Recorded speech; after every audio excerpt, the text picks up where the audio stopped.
We're so delighted to have you here with us. We have a wonderful program today. It's organized by the Voter Education and Outreach team of our league. Our speakers are Lorelle W of the Federated Indians of the Graton Rancheria and Hedrick of the California Native Vote Project. They're going to be talking about building native voting power in California. So before our speakers begin, we want to read something brand new that we have just finally developed and approved, which is our Native Land Acknowledgement Statement. This is something we worked on last year, and the board worked on it, and in the fall last year voted to adopt and add a Native Land and Nation Acknowledgement to introduce our meetings and also to be on our website. It is on our website. This is the first time we have read this, and we're really pleased with the opportunity to do that. So I am going to introduce Nancy Weber, who is going to read that for us. Good morning, everyone. I'm going to read the full Land and Nation Acknowledgement, but we are also going to put the URL for our website in the chat. So if you wanted to look at the full acknowledgement and along the history along with it, would be great.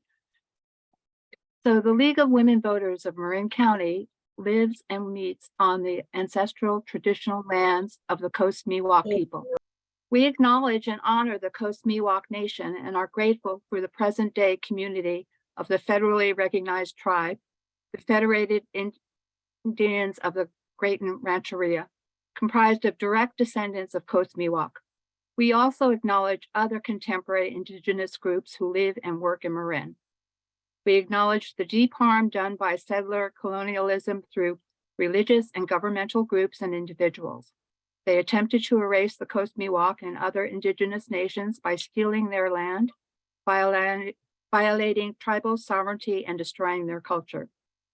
We also acknowledge our own loss of the wisdom of the land and water protectors as we now face the disruption of thousands of years of good stewardship of this land. We commit to creating a culture of honor.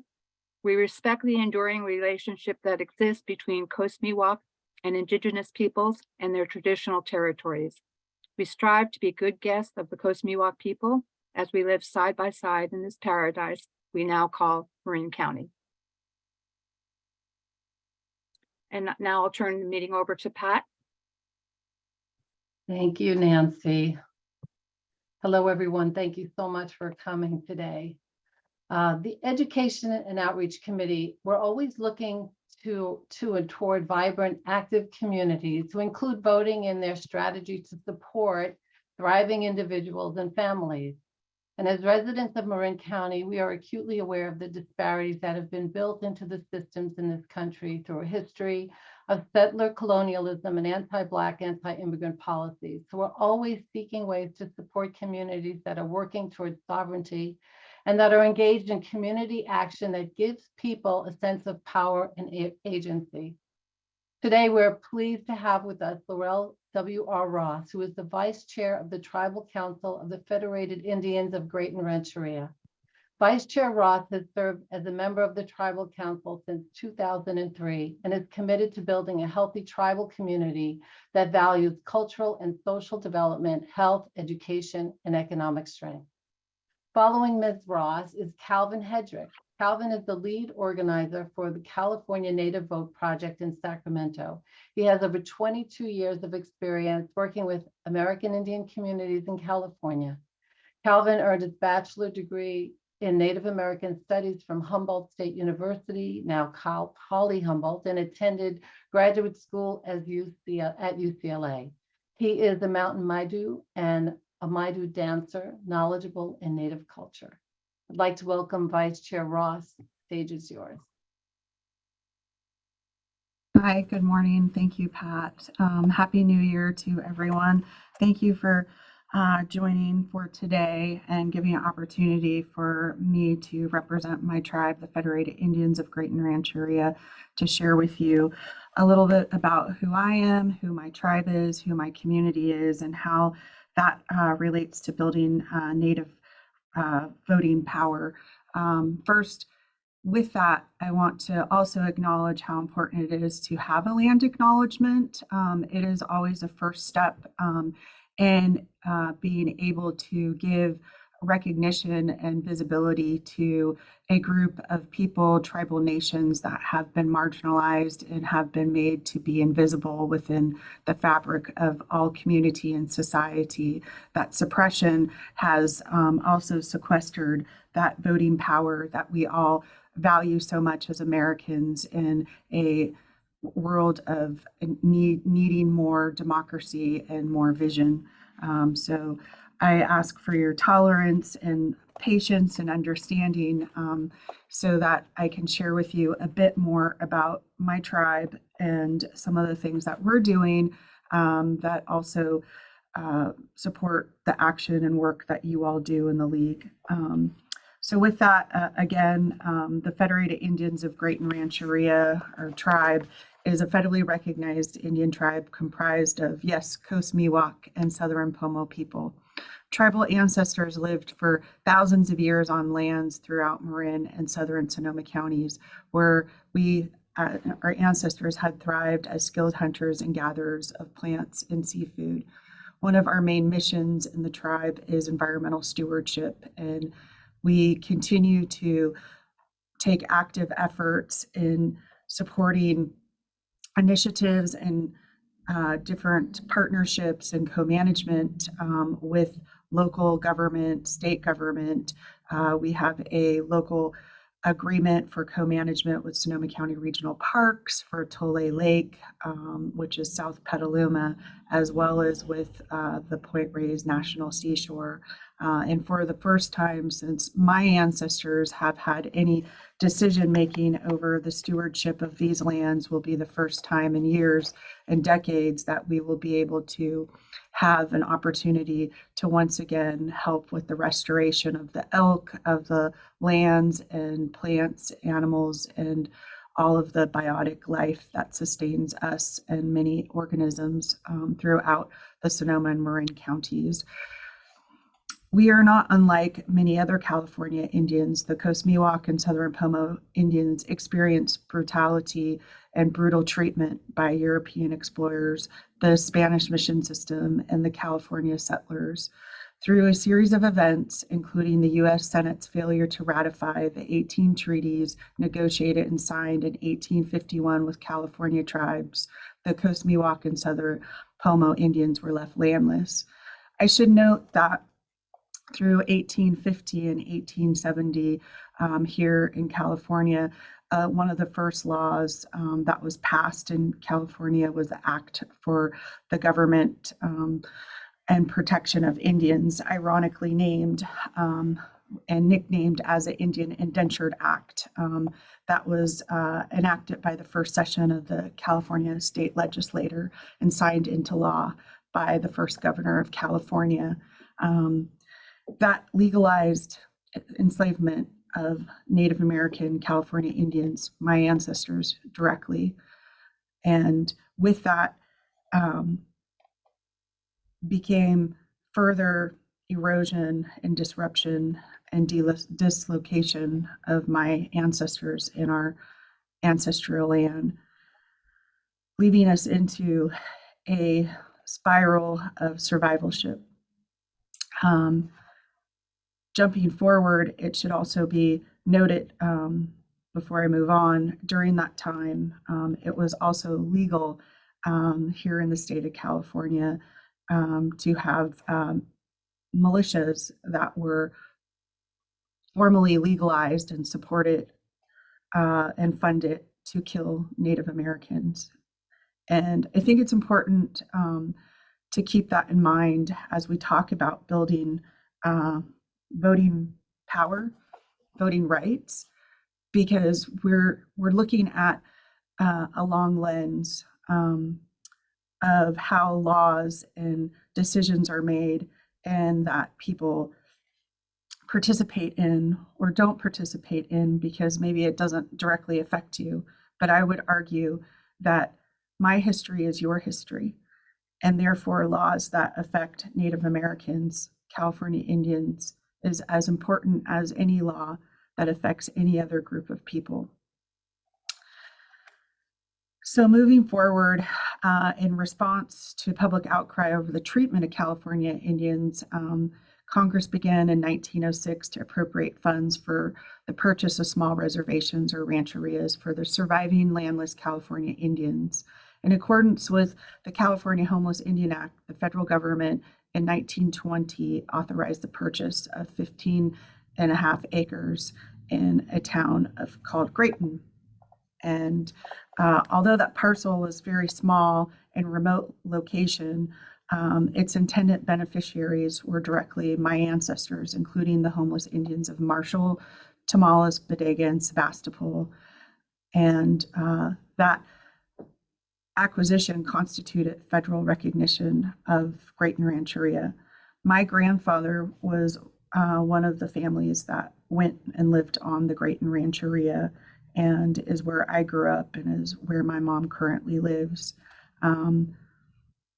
However, the tribe's federal status was lost in the early 1960s as a result of its unlawful termination by federal agents acting under authority of the Rancheria Act of 1958, which sought to assimilate Indians into the dominant culture and terminate legal status of many California tribes.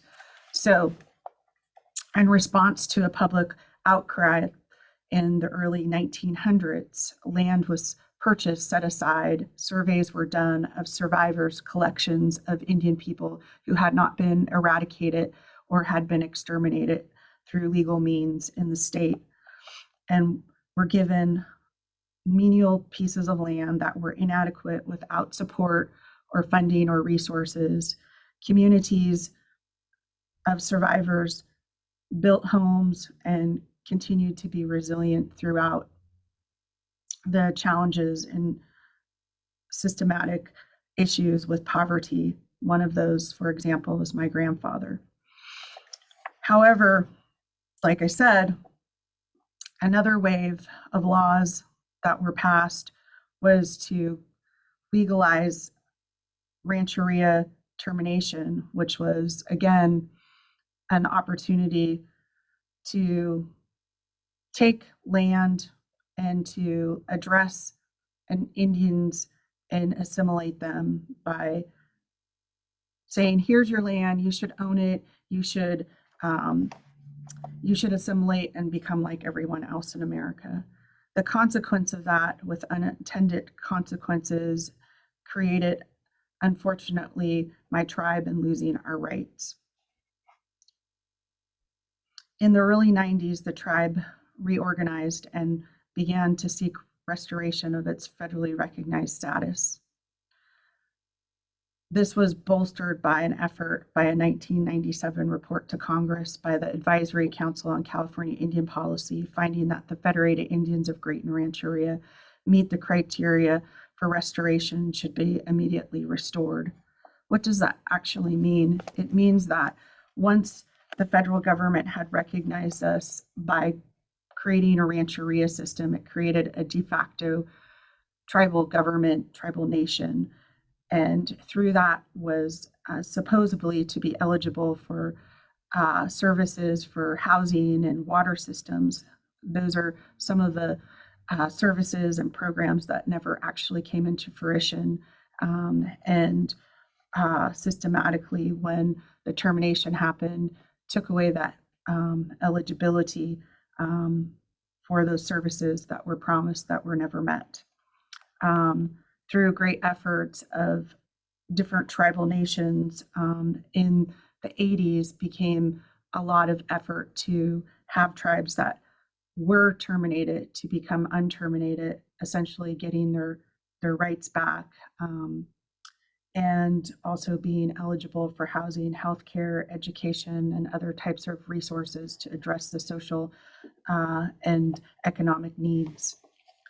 My tribe reorganized in the 90s and began a 10-year-long effort in doing public outreach, as well as community education, to help people understand who we were and who we are as a living tribe of Sonoma and Marin County with a unique culture and with a long-standing connection to the land. We were successful in December of 2000. Congress passed the Graton Rancheria Act. The Restoration Act restored my tribe's federal recognition status and provided a mechanism for the tribe to reestablish a reservation within its Aboriginal territory. Specifically, the Restoration Act provided the Secretary of Interior to take trust lands acquired in Sonoma Marin. After looking at 48 particular parcels of land, our tribe was able to settle into Rohnert Park, where we had once again reestablished a land base. And this created an opportunity for us to work diligently to build a modern tribal democratic institution with laws necessary to promote the health, welfare, and safety of what is now nearly 1,500 direct descendants who are Coast Miwok in Southern Pomo. Those direct descendants all trace their ancestry back to mission times, and also we know through documents from the mission, through genealogical work that has been done, that our current tribal members all direct their ancestry back at a turn of century of survivors, a collection of survivors of ancestors.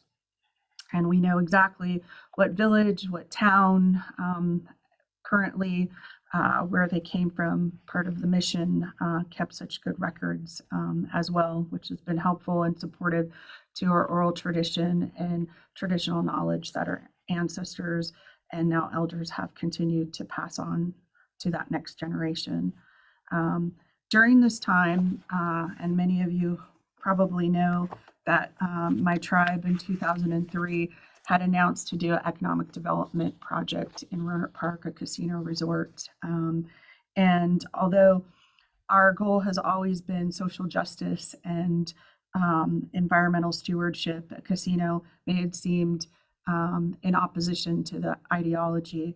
But what we've been able to do is create a model with our approach to economic development, not only addressing the needs for our tribal community, but those that are other neighboring tribes as well as non-native people.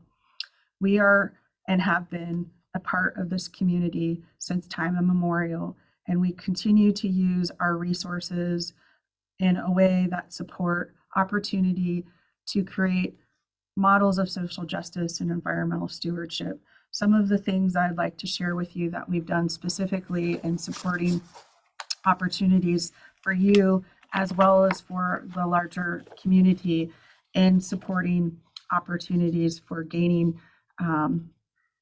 more recognition for tribes and Native people so that their voices and their history and their narrative is incorporated into local, state, and a national narrative. We have sponsored and supported the Smithsonian's NK360. It's a content development and teacher training program. And that program specifically supports a national, state, and local model of curriculum.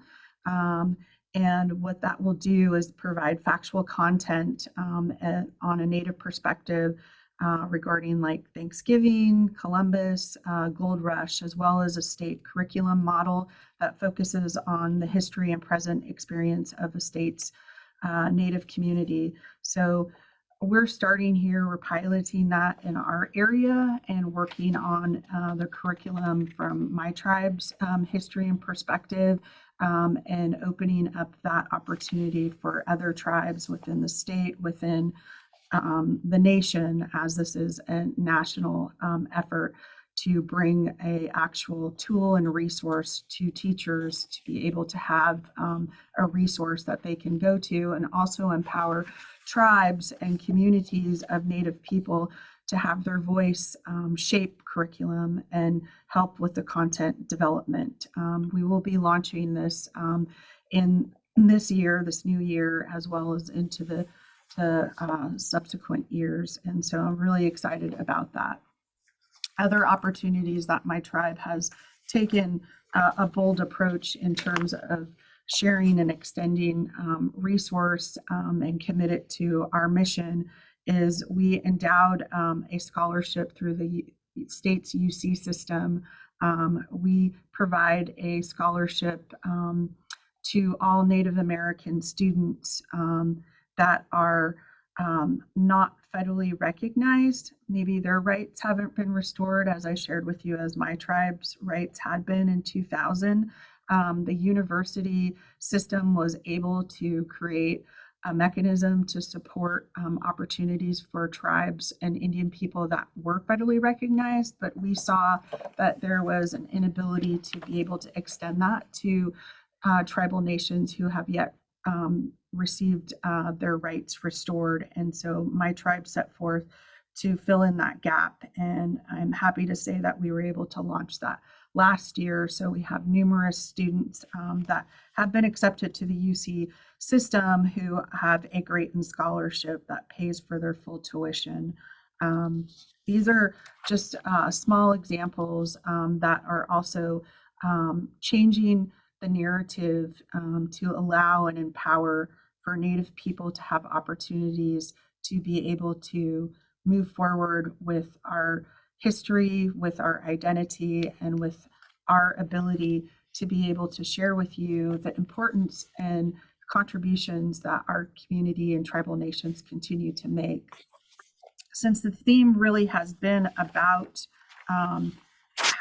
empowering and building Native American votes, I would ask you to become more engaged and aware of the various tribes in your area.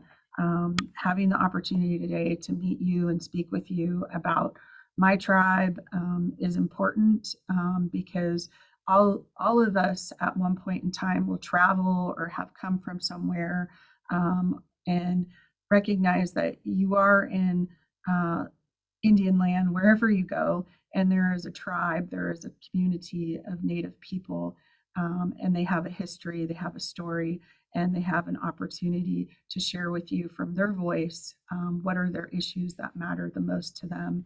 For my tribe, we continue to support issues that are near and dear to our mission, that support tribal protections of sacred sites and cultural resources, environmental conservation, as well as with the protection of rights for women. We were able to sponsor for Prop 1 as a lead sponsor in this past election. These are all efforts in which that we continue to use what has been an opportunity for us to win our rights back, but also to have opportunities economically and socially to be able to afford not just resources, but time and energy to uplift others and continue to build a better quality of life for our tribal citizens. With that, my time is concluding, and I want to be sensitive to that, and hopefully some of you will have some questions I can directly answer. With that, I also would like to say that if you would like to have more information about my tribe, provide it, or any of the topics that I've spoken about, feel free to contact me at gratonrancheria.com, and we can also put you in touch with our cultural department, who does a lot of cultural outreach as well, and speaking with schools, local groups and organizations. So I appreciate your time, and I'm really honored to be able to share this platform with Calvin Hedrick, who I've not personally met, but am very well aware of your work. And with that, I'd like to pass over the Zoom stick, as it were. Thank you. Oh, thank you. Thank you, Vice Chairwoman Ross. Hasasaga, Nikiyam Kakong Calvin Hedrick. I am Mountain Maidu from Northeastern California, Plumas County to be exact, which is where my family, my people have come from since time immemorial. I currently live in Carmichael, California, near Sacramento, where I live with my wife. And right now, my two sons and my two nieces. Our nieces have been living with us since they were just babies. So the six of us, and then I have an older son who lives outside of the home, and an older daughter as well, and a new grandbaby who's just a year old. I definitely would like to just take a moment to just, applaud Graton Rancheria and Vice Chairwoman Ross for, she just mentioned the scholarship for non-federally recognized students, which I think is just, it's an incredible thing that you have done. And so I definitely thank you for that. And I think that at any time I try to mention that and applaud you for that, because it's really is an incredible thing. And I hope that people on this call really understand, what Graton has done by allowing non-federally recognized Native American students to have an access to those scholarships. As a non-federally recognized student, my tribe, as well as Graton, my tribe, Taylorsville Rancheria, was terminated, and we continue to seek restoration. And I know that going through college, I'm still paying for college. I'm still paying student loans, and I finished 20 plus years ago now. And so it's just a really incredible thing that they've done, and I just really appreciate them so much, and just really honestly continue to appreciate all the work that Graton does. I think that they're a community that really really stands by what they say they're going to do. So and I'm happy to be here with you. For about 25 years, I've been working with Native American communities very specifically, and mostly starting out with just doing youth programs. I had a realization when I was in graduate school, and if I can just mention, one of my professors in graduate school was now Graton Chairman Greg Saris. He was one of my professors. Anyway, sorry, had to do that little shout out there. One of the things that I realized when I was in graduate school was that I was thinking that I wanted to finish and I wanted to teach Native American studies at the college level. One of the things that I realized was that a lot of our young people, our students, were being sort of left by the wayside. And I can remember as a student myself being in school and having a high school counselor ask me if I was going to be a logger out in the woods or if I was going to work in the lumber mill. Because as a Native American student, he felt that those were the two options that I had. And I remember that time thinking, well, I'd like to go to college. And, many years later, after struggling, through, I finished college. And I realized at that time that our Native American students needed that help. Probably more than students at the college level. And so I took it upon myself to just start working with Native American youth, and I've been doing that for over 25 years now. And we do a lot of educational programs. We do a lot of cultural programs. We do a lot of leadership programs, and I've been doing that for quite a while through another organization called the Fifth Direction that I still continue to work with. But a couple of years ago, 3 years ago now, just prior to the pandemic, I was approached by Chrissy Castro, who's the executive director of the California Native Vote Project, and asked if I would consider taking on a role in the California Native Vote Project. Chrissy and I had been classmates at UCLA, and she developed this incredible program called the California Native Vote Project, which actually started just a few months before the 2016 election. What we recognized was that across the United States, Native vote projects were popping up in a lot of different communities. And in Arizona, they were becoming very strong. In Nevada, they were becoming strong.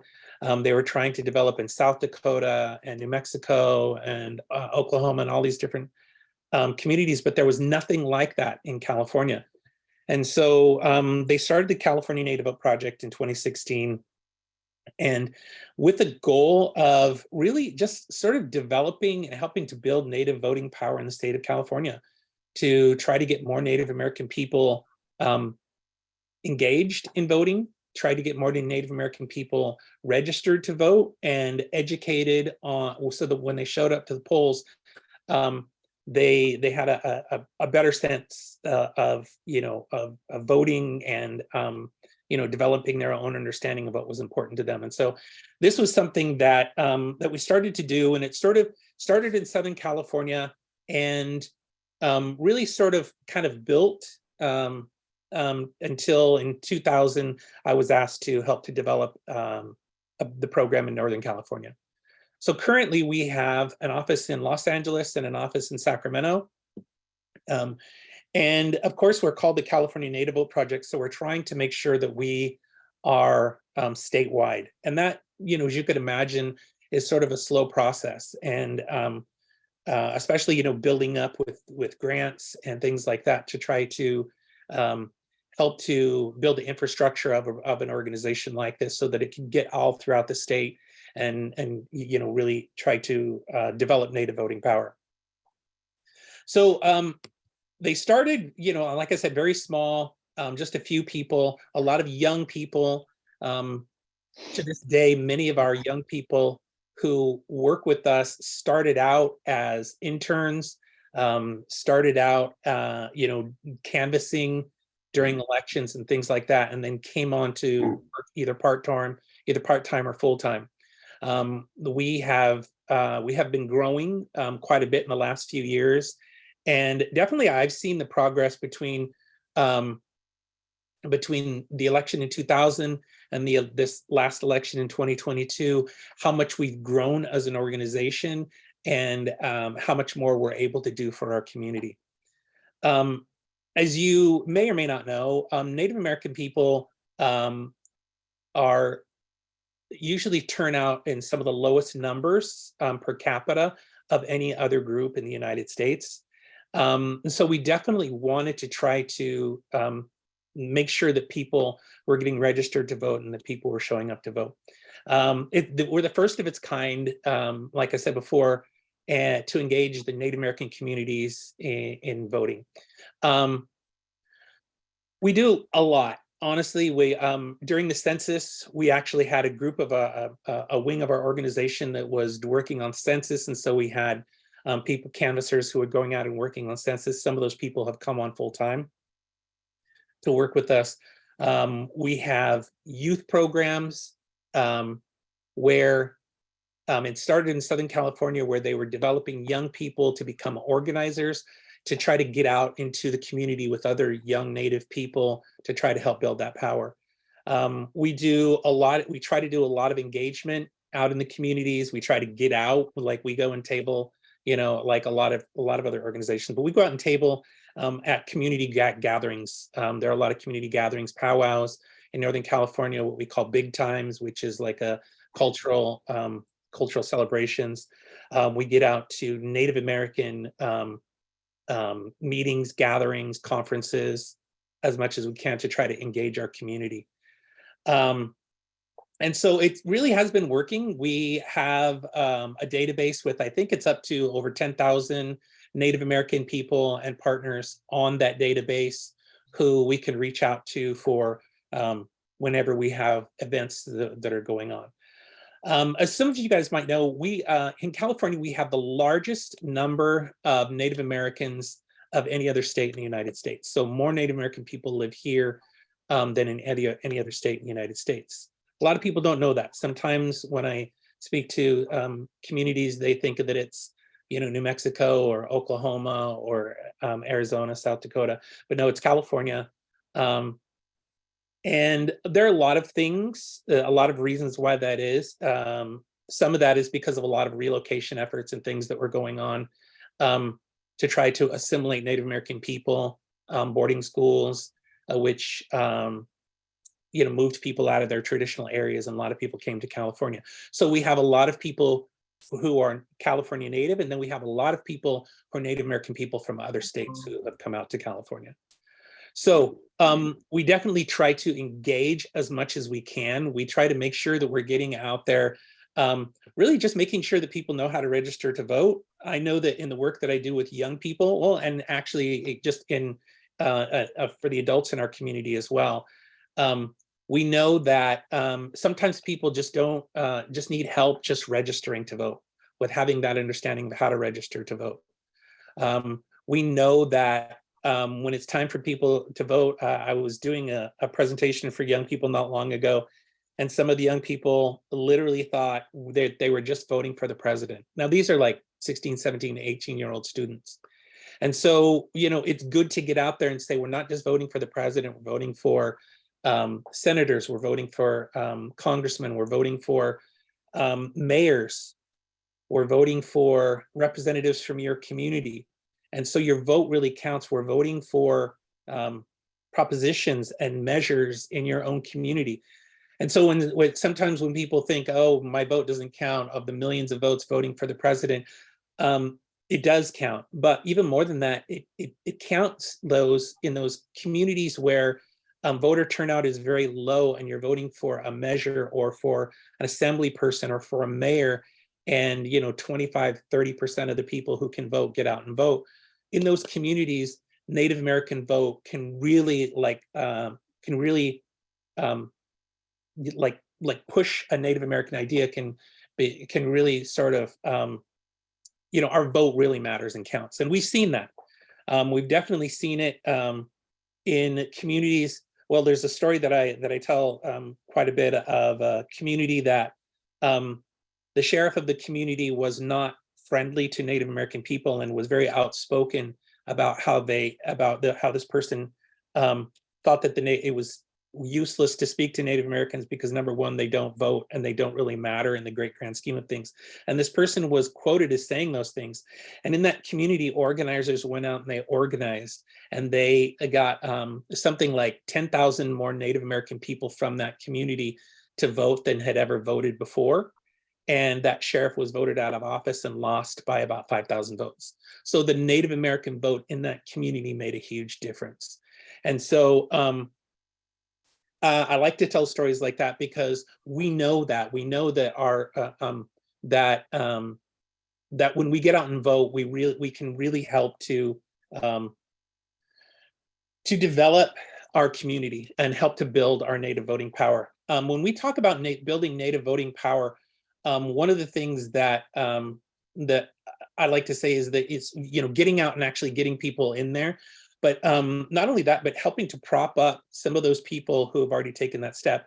In the California Assembly, we have a Native American representative, Assemblymember James Ramos, from the San Bernardino area. And for me, it's really incredible to see a person on that level, at that level, and doing the things that, to be honest with you, a lot of us never thought we would see. Getting legislation passed. I love that every time he speaks on the floor, he brings his rattle and sings a song from his Native American community. I love that missing and murdered Indigenous women was spoken about for the first time from him. I love that, this last year he championed a Native American education bill, which passed AB 1703, which asks that school districts, any teacher who's working on Native American curriculum, outreach to Native Americans in the community for that tribal voice to be heard, tribal consultation. And so I think that's really powerful, and it's the kinds of things that we definitely got behind. One of the things that we've been able to do as an organization is when Assemblymember Ramos had a bill that was going through, and one of the people on one of the committees said that it didn't really matter to them because they had no Native American representation in their community, so this didn't matter to them. So we reached out and organized and made sure that a lot of people, Native American people from that person's district, gave him a phone call, and we pushed over 400 phone calls in a week into that representative's office to say, yes, there are Native American people living in your district, and the Native American community in California is watching you.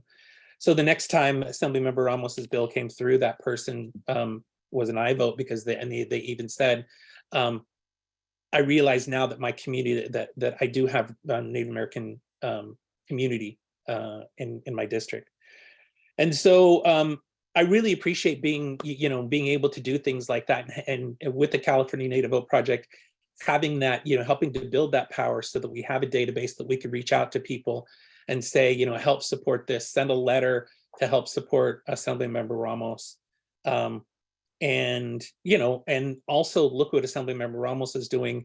We can do that in our community as well. We know that Native American people are very, very underrepresented in public offices in the state of California. But we like to highlight those people. Every year, twice a year, we have what's called a Native Power Building Summit. And I believe that Pat has been to one of our Native Power Building Summits. But in our Native Power Building Summits, we highlight what's going on in the state of California. So we always have Assemblymember Ramos there. But we also highlight people like Kelly Carrillo, who is the Vice Mayor of Porterville, California. Kelly Carrillo is a person that I've known for over 20 years. She's a woman from her tribal community of Tule River Reservation. She has worked in tribal communities. She's worked for her tribe. A couple of years ago, she decided to run for public office, and she ran for city council for Porterville, California. Porterville and Tule River have not traditionally, they're right next to each other, but they've not traditionally had the best relationships. And so for a woman from that community to be voted into office was really powerful. When the mayor of that city had to step down, the vice mayor was promoted to mayor, and Kelly was promoted to vice mayor. And so we know that building that Native voting power is very important. And when I spoke to her, and she said it on my first meeting, we were talking about rebuilding a library that had burnt. And the first thing that I said was, maybe we should have, when people walk into the library, they should see yokuts, something about our people. And the rest of the tribal council said, yes, that's great. We should have some sort of a thing there that says, almost like a land acknowledgement for the people, for the first people of that place. And she said when she left that meeting, she thought, had I not taken the risk and decided to run for this public office, no one would have talked about like Yokut's people in that library, like already making that change. This year we highlighted another person, Eddie Crandall, who was from Lake County, who's a county board of supervisor, who is also a Native American Pomo person from Robinson Rancheria, former Robinson Rancheria chairman. And so we had him on to talk about some of the work that he's doing, incredible work for not just his tribal community, but for his Lake County community. And so we like to build those people up, not just to show that there are Native people who hold public office, but also to show Native people can hold public office. I was really moved by one of our young people on a youth Zoom meeting like this, when the young person said, I'm 24, I'm 25 years old now, and I've been voting for quite a few years, and I'm really into it, but I recognize that I can actually run for public office, and so can you. We can all run for public office. It was really, really powerful to put that in the mind of some of the 14, 15, 16-year-old students who were on that call, who will now know forever that that's an option that they have, is to go out, get educated, run for public office, do something for your community. And so I love that California Native Vote Project does things like this. I love that California Native Vote Project does that that Power Building Summit every year, so that we can show our community what's going on. And definitely I invite you. I believe we have another one coming up in April, though it's not really fully planned yet, so keep an eye out on our website. Would love to have you come and check it out and see what we're doing. We've also this year put out that we have a power building fellowship where we have, I think, 45 young people, and I say young people, between the ages of 20 and 45, who will be going through a series of workshops and trainings to help build their native their voting, their understanding of the voting process, understanding of all the different processes in government, so that they can go back to their communities and be those voices in the communities. So like I said, we have 45, I think, people from all over the state of California who will be taking part in these trainings. I think it's a year-long process. And I think it's really powerful that we're able to do this and that we have the mind to do this, to get more of our people involved. Once those 45 people go out into their community, now it's like we have representatives in all communities in California who, will be spreading this message. And so I think that that's something that's really powerful. We have a executive director who has just been incredible in going out and trying to find resources to make sure that we have what we need, by getting grants, to make sure that we have what we need to get out here in the state of California. So we're very much still in our infancy. We're still growing. We have 2 people in our Northern California office. One of them is Sequoia, who I believe is still on the call. And Sequoia started out as a student who, and I hope it's okay to say this, didn't really know much about organizing in Native communities, and came and became a member of our student organizers here in Northern California, and got so involved and was so hungry for the knowledge that we were providing, that we decided to make her an intern. So we got some money for an internship. We decided to make her an intern, and she just graduated in December from University of Hawaii. And so she's going to be coming over, and we're going to be giving her more time. And so just like helping to build up those people from our community, which for me, having worked with young people for so long, it's really just very powerful. So yes, so we have a lot of different things going on. I'm gonna check my notes to see what else. This year we had election forums, we have listening sessions, we had candidate town halls in both Los Angeles and Sacramento, which was really great. We're able to work with some of the candidates here in Sacramento, and that was a really incredible thing, and get to know them and get our young people to know them so that they can see those people. We have campaigns currently going in the San Juan Unified School District, Sac City, and Davis Joint Unified School District, where our students have stepped in and said, we see something wrong with some of the curriculum that's being taught. We were traumatized by that, and we want to change that. And so we first started working with the San Juan Unified School District and asked them to consider tribal consultation, to consider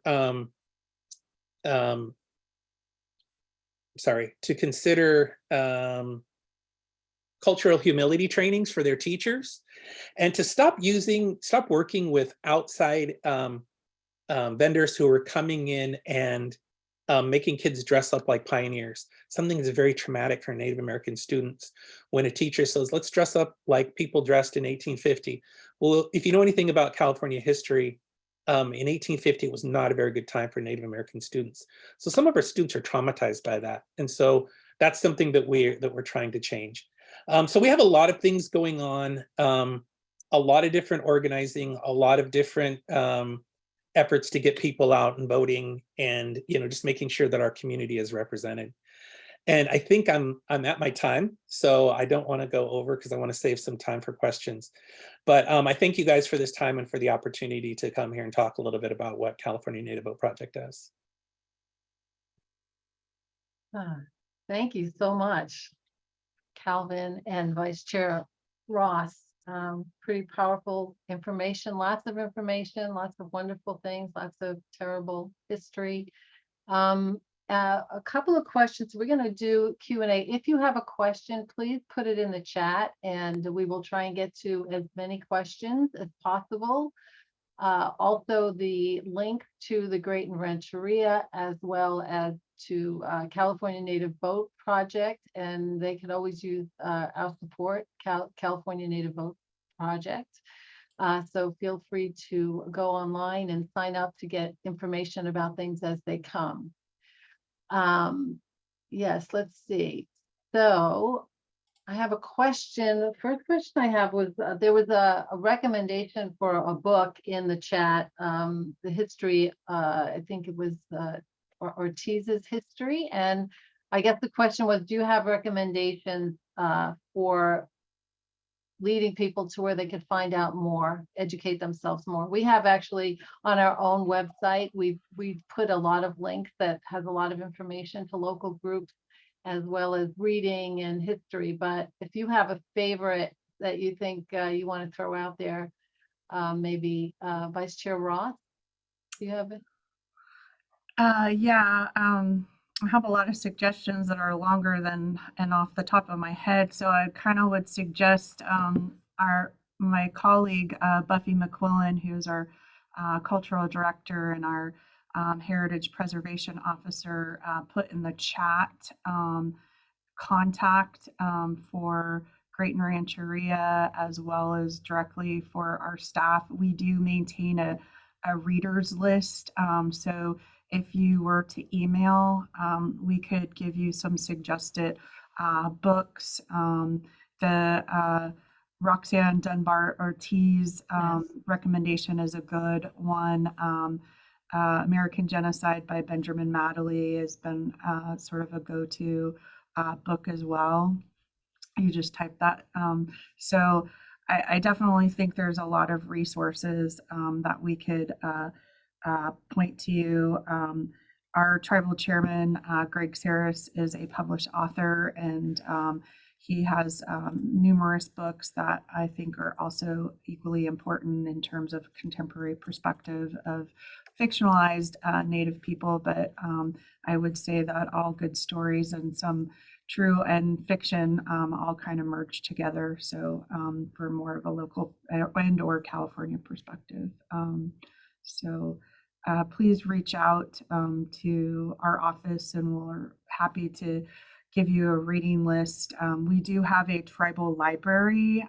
My tribe also partners with the local Sonoma County library. So we are actually in review of their collections now, and hope to do a little bit more engagement and outreach in the coming year to help highlight Indigenous authors and other authors that are contributing to perspectives and important voices that help highlight Native Americans. Great, and I could also put that, I will reach out and then add that to our website as well. Calvin, how about you? Yeah, I definitely, I've An American Genocide, I think, is a great book to help to give a really good understanding of a lot of the things that happened in California. Every time I look at it, I think, why didn't I write this? Because everything that's in here was the research that I did when I was in graduate school, and I wish that I had compiled it. But I pretty much always have it sitting right here. I'll be honest with you, it's a difficult book to get through, just simply because there are times when I would read a couple chapters and just be very emotional, because it tells the truth about what happened, and it's the truth through the eyes of the people who lived it. So it's first person account, their journals, the articles, their letters, and it can get very, very graphic, and it can be really heavy to read. But I think it's really worth it to really see this is really what happened in California. I agree with Vice Chairwoman Ross that there are a lot of really incredible books that are out there now. There has been over the last 10 years, a lot of Native authors have been getting published and been putting out incredible books. There's a book that I used a lot. I taught Native American literature at Chico State for a little while, and I used a book called There, because I think it really highlights contemporary urban Indian issues But yeah, no, I agree. And I'm going to take a look at the Graton book list, because I think that there's probably a lot of books on there that I would definitely agree with. But there are a lot of really incredible books.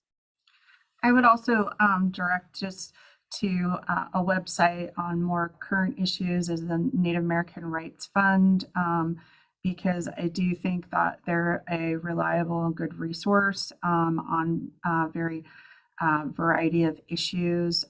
It's not necessarily California centric, but it is a good resource, and it would be important, I think, to maybe read about Indian Child Welfare Act and the recent efforts that have threatened that particular law that's been in place for the last 43 years and helping protect Indian children to remain in a native home. So that's another good resource, and it's, I think, very timely because it also keeps a good status update of current issues and current affairs from a national and political and policy level. Thank you.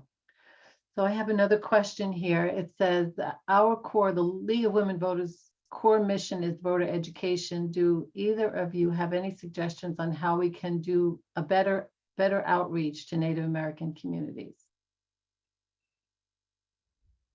Well, just a few thoughts, and I think that Calvin spoke a lot about the efforts that he directly works with, and I think there's a lot of opportunity to collaborate with people like Calvin and the organizations that he directly is working with. I think it's important to be able to first have an awareness of your local tribes in the area and do direct outreach to the tribal government. I know that we publish a monthly newsletter, and so we often will have articles written by our chairman or by staff that also remind people about different voting issues or perspectives that the tribe may be sponsoring as a tribal government. I also think that it's important to recognize, sort of picking up on what was stated from you, Calvin, there's a lot of Native youth groups throughout schools, and that would be a really ideal way, I think, to reach out to a younger prospective voter or those that are turning 18 to understand what rights and responsibilities and opportunities to make their voices heard, especially as Native people who often have not been heard or given an opportunity to have outreach to understand how their voice can be impactful. So the other is that there is locally a Sonoma County Indian Health Project, which also supports all of the tribes in Sonoma County in our area. And I'm sure, I know there's health clinics throughout the state as well in urban areas such as Sacramento. And also those are really the hubs for a lot of tribal families and communities, and is a really great resource if you reach out to the directors or the boards there to help be able to create some sort of education or materials that would be appropriate to disseminate to the community. So I think it's going to take a little bit of a grassroots effort on your part to be able to keep reaching out to engage with Native American communities, but usually that starts with their respective tribal government and organizations that are already serving Native people. Thank you. Calvin? Yeah, no, I agree. I agree with what Vice Chairwoman Ross said. I think that you know, there are a lot of different tribal organizations. Whatever opportunity you have to get involved. I know here in Sacramento, just recently, the National Congress of American Indians was here, and I saw a lot of organizations out there who were non-native organizations out there to help partner. I think you guys are blessed to have somebody like Pat, because Pat reached out to us and found us, and you know, started this partnership, which I really appreciate. And yeah, I think that, any opportunity I think that you have to reach out to organizations like ours, to tribal organizations in whatever area where you're from. I agree that health projects do tend to be kind of a hub in communities. We have the Sacramento Native American Health Center here that there's a lot of different things going on. So, reaching out to some of those health centers, I think is a really good idea. Okay, great. We have another question in the chat, which is there any work being done to elect Native American folks to school boards? A lot of activity in the school boards these days. Yeah, currently I am not aware of that. I do know that within my tribe, we continue to have ongoing communication with both Sonoma and Marin school boards on various education efforts. I also am aware, especially in Sonoma County, where there is a larger Native American population, and part of that has to do with the scales of economies. But there is a Native American parent group that is very active in Santa Rosa and Sonoma County, and I think those are good models to point to. But I also want to recognize that, are relatively new, because there is a greater effort, such as on your part and others, to prioritize making sure that Native American families and students have space that is safe and that is supportive. I know for myself, growing up in Sonoma County, that was not the case. And so I do believe that, people of my generation did not have those same opportunities, but I'm happy to see that our children and people's grandchildren are starting to be able to have that level of sensitivity, awareness, and also that parents are feeling more empowered. And I think it comes directly to understanding that there have been laws and efforts and representation at elected levels, such as James Ramos as a state assemblyman, that you see can affect change, and directly speaks to the point that resonated with me that you made, Calvin, about a Native kid recognizing that, hey, I could be elected to office one day. And I think that's really powerful and is very transformative. Calvin, do you? Yeah. So one of the things that I've been trying to do since I've been in this position is to look around the state and see where we do have natives elected. Here in Sacramento area, we had a school board member in the Elk Grove Unified School District. Down in Toll House, California, they have a school board member who is Native. We have about 3 people that we're working with currently who would like to run for their school board. And so, as I spoke about, we have the Native Power Fellowship.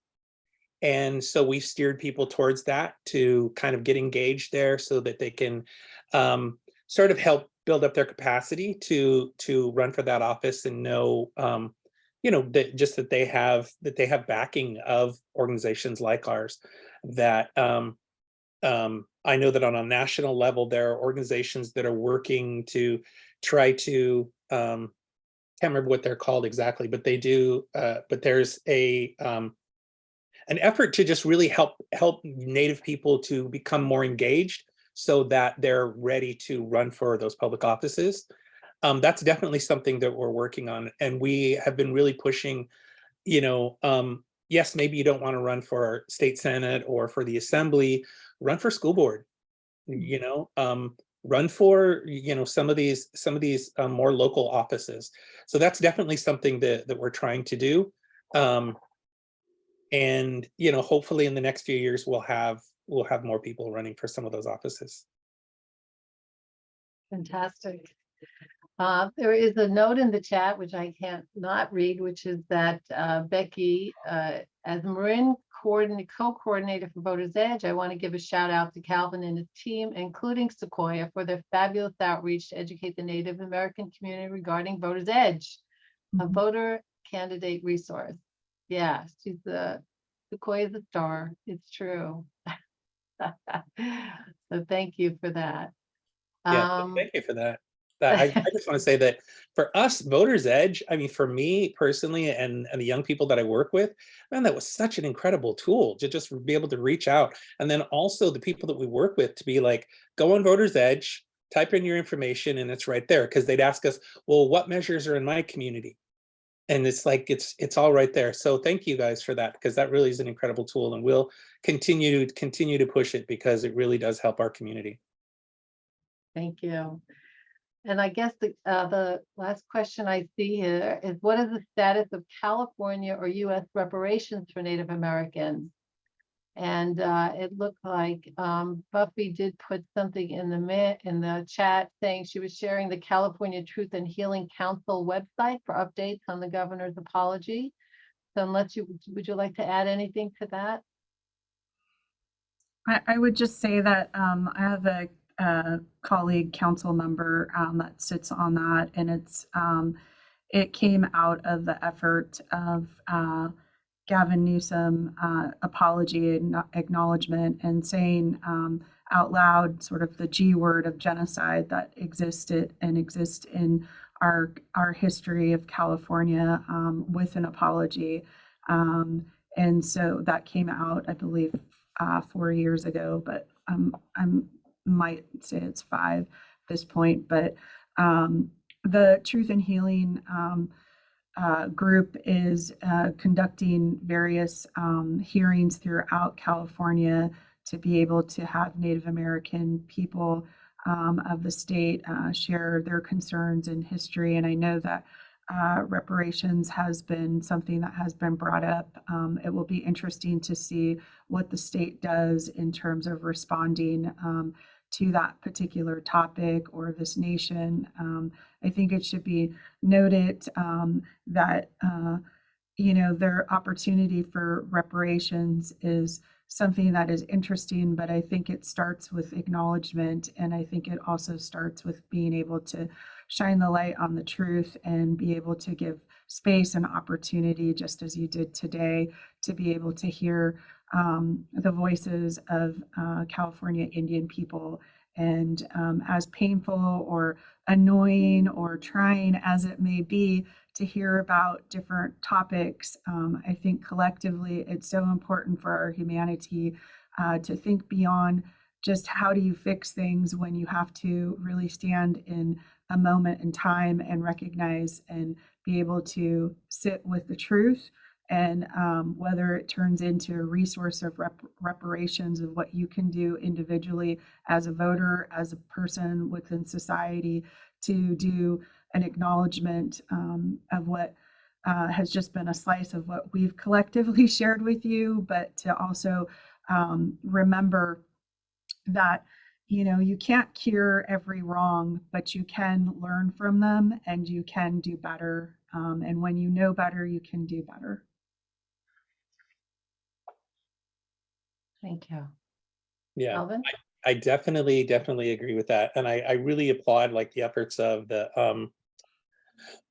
of what the Truth and Healing Council is doing. I think that so often in our communities, when we look and see what's going on at the state level, for Governor Newsom to make the apology, use the word genocide, it was really powerful. And I know that it's something that my grandparents never saw a California state governor say that. And so it was really powerful.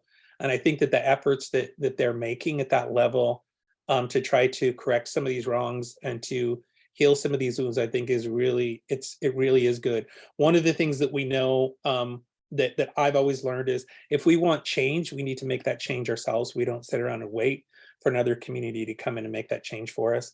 And so I really appreciate the Truth and Healing Council. I think that there's a lot of really incredible individuals on that council who I think will really do some incredible work. So I'm happy to see them doing the work that they're doing. Thank you. Any last thoughts that you have, Vice Chair Roth, that you might want to? My last thoughts are to share with you all that, as we start a new year, which is always, kind of an interesting concept of a beginning, but I subscribe to it as everyone else does in our society, is to take away for today an opportunity to remain in community with each other, and to remain in solidarity with each other in terms of wanting to uplift and empower others, and to preserve the best aspects of democracy and our ability to assert as people, a collection of people, native, non-native, and as community, to support initiatives and efforts that really make a difference for society and for future generations. And for that, I thank you and applaud you for giving us space and this opportunity, and look forward to being in community with you and with all the others that have taken the time to hear our voices today. Thank you. Thank you. Calvin? Yeah. Sorry. Yeah, I want to echo that and just, say I'm happy that I'm happy that you reached out that first time to us, Pat, to make that connection. I'm constantly looking, our community is relatively small, and it's, if we want to advance a lot of the things that we're trying to do, of course, we need to lead that and we need to do that ourselves, but we can't do it without some of our partners. And so, and some of our allies. And so, thank you so much for giving us this opportunity to come on here and talk a little bit. And, thank you for showing up for us and, being there at some of the things that we've done. I'm, the first time that Pat reached out and she said, I was on when your students were, we had a student-led meeting, and I think it was an election forum. And she said, but you didn't mention Voters Edge. And I thought it was a great opportunity to mention Voters Edge. And from that first call, it started developed into this thing where, we've been working with you, and just this opportunity to be here to talk to everybody, I think is really great. And I just really appreciate the, partners and allies that we work with, and hopefully we can, we can provide something for your organization as well to that can be helpful. So thank you. Okay, thank you. I also just want to highlight the education aspect, the teaching in the schools, and if there's a way that the league, even around the state can be helpful, because a big part of the education for us is a big part of what we do. And as you're working with the school boards, if there's a way we can help, communicate to parents, communicate to our constituents more about the education piece, that seems to be pretty important, and maybe something that we can work together with. So thank you so much. Thank you everyone for attending. And Anne, shall I turn it over to you? Sure. Thank you, Pat. Thank you so much, Calvin and Vice Chairwoman Ross. This has been wonderful, and thank you for the important work you do and for being with us here today. I feel that this is just the beginning of our relationship, and Pat, thank you for making this happen. I wrote down, when you know better, you can do better. What a wonderful quote. I love it. Thank you for that. And I think this has given us an opportunity certainly to know better and to do better going forward. I think we have, and thank you to all of our participants who came and listened to this important program. I think we have a couple of slides that our voter service folks wanted to share. We did record this event and it will be available on our website and our YouTube channel soon. So if you have friends who weren't able to come, I think it's definitely worth letting them know about this so they can watch this too.